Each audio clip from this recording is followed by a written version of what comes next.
Law 41. Avoid stepping into a great man's shoes. Judgment. What happens first always appears better and more original than what comes after.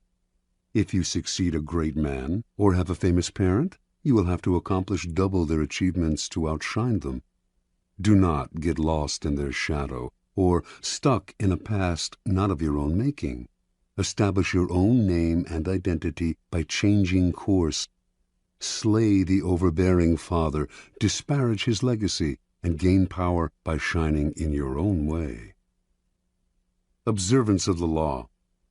Alexander the Great had a dominant passion as a young man, an intense dislike for his father, King Philip of Macedonia. He hated Philip's cunning, cautious style of ruling, his bombastic speeches, his drinking and whoring, and his love of wrestling and of other wastes of time. Alexander knew he had to make himself the very opposite of his domineering father. He would force himself to be bold and reckless. He would control his tongue and be a man of few words, and he would not lose precious time in pursuit of pleasures that brought no glory. Alexander also resented the fact that Philip had conquered most of Greece.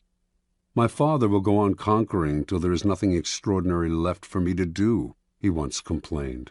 While other sons of powerful men were content to inherit wealth and live a life of leisure, Alexander wanted only to outdo his father, to obliterate Philip's name from history by surpassing his accomplishments. Alexander itched to show others how superior he was to his father. A Thessalian horse-dealer once brought a prize horse named Bucephalus to sell to Philip. None of the king's grooms could get near the horse. It was far too savage, and Philip berated the merchant for bringing him such a useless beast. Watching the whole affair, Alexander scowled and commented, "What a horse they are losing for want of skill and spirit to manage him." When he had said this several times, Philip finally had enough and challenged him to take on the horse. He called the merchant back, secretly hoping his son would have a nasty fall and learn a bitter lesson. But Alexander was the one to teach the lesson. Not only did he mount Bucephalus, he managed to ride him at full gallop, taming the horse that would later carry him all the way to India. The courtiers applauded wildly, but Philip seethed inside, seeing not a son but a rival to his power. Alexander's defiance of his father grew bolder. One day the two men had a heated argument before the entire court, and Philip drew his sword as if to strike his son. Having drunk too much wine, however, the king stumbled. Alexander pointed at his father and jeered, "Men of Macedonia, see there the man who is preparing to pass from Europe to Asia. He cannot pass from one table to another without falling." When Alexander was 18, a disgruntled courtier murdered Philip. As word of the regicide spread through Greece, city after city rose up in rebellion against their Macedonian rulers. Philip's advisers counseled Alexander, now the king, to proceed cautiously, to do as Philip had done and conquer through cunning. But Alexander would do things his way. He marched to the furthest reaches of the kingdom, suppressed the rebellious towns, and reunited the empire with brutal efficiency. As a young rebel grows older, his struggle against the father often wanes, and he gradually comes to resemble the very man he wanted to defy. But Alexander's loathing of his father did not end with Philip's death. Once he had consolidated Greece, he set his eyes on Persia, the prize that had eluded his father, who had dreamed of conquering Asia. If he defeated the Persians, Alexander would finally surpass Philip in glory and fame.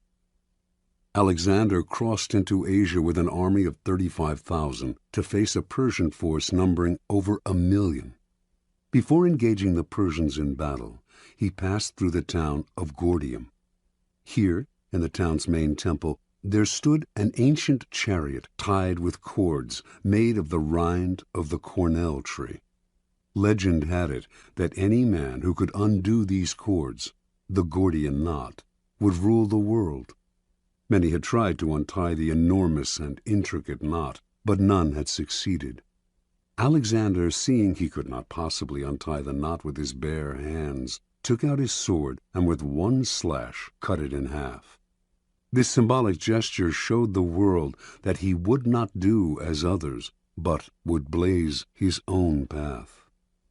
Against astounding odds, Alexander conquered the Persians. Most expected him to stop there. It was a great triumph, enough to secure his fame for eternity. But Alexander had the same relationship to his own deeds as he had to his father. His conquest of Persia represented the past, and he wanted never to rest on past triumphs, or to allow the past to outshine the present. He moved on to India, extending his empire beyond all known limits. Only his disgruntled and weary soldiers prevented him from going further. Interpretation. Alexander represents an extremely uncommon type in history, the son of a famous and successful man who manages to surpass the father in glory and power. The reason this type is uncommon is simple. The father most often manages to amass his fortune, his kingdom, because he begins with little or nothing. A desperate urge impels him to succeed. He has nothing to lose by cunning and impetuousness, and has no famous father of his own to compete against. This kind of man has reason to believe in himself, to believe that his way of doing things is the best, because, after all, it worked for him. When a man like this has a son, he becomes domineering and oppressive, imposing his lessons on the son who is starting off life in circumstances totally different from those in which the father himself began. The sons of such men tend to become cowed and cautious, terrified of losing what their fathers have gained. The son will never step out of his father's shadow unless he adopts the ruthless strategy of Alexander. Disparage the past, create your own kingdom, put the father in the shadows instead of letting him do the same to you. If you cannot materially start from ground zero, it would be foolish to renounce an inheritance.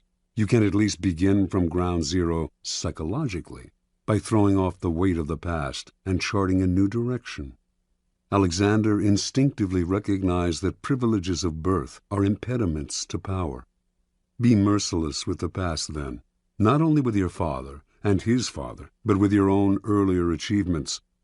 Only the weak rest on their laurels and dote on past triumphs. In the game of power, there is never time to rest. Keys to power. Power depends on the ability to fill a void, to occupy a field that has been cleared of the dead weight of the past. Only after the father figure has been properly done away with will you have the necessary space to create and establish a new order. There are several strategies you can adopt to accomplish this.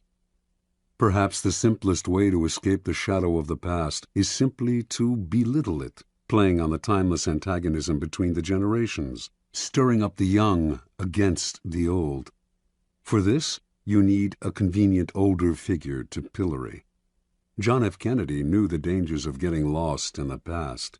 He radically distinguished his presidency from that of his predecessor, Dwight D. Eisenhower, and also from the preceding decade, the 1950s, which Eisenhower personified.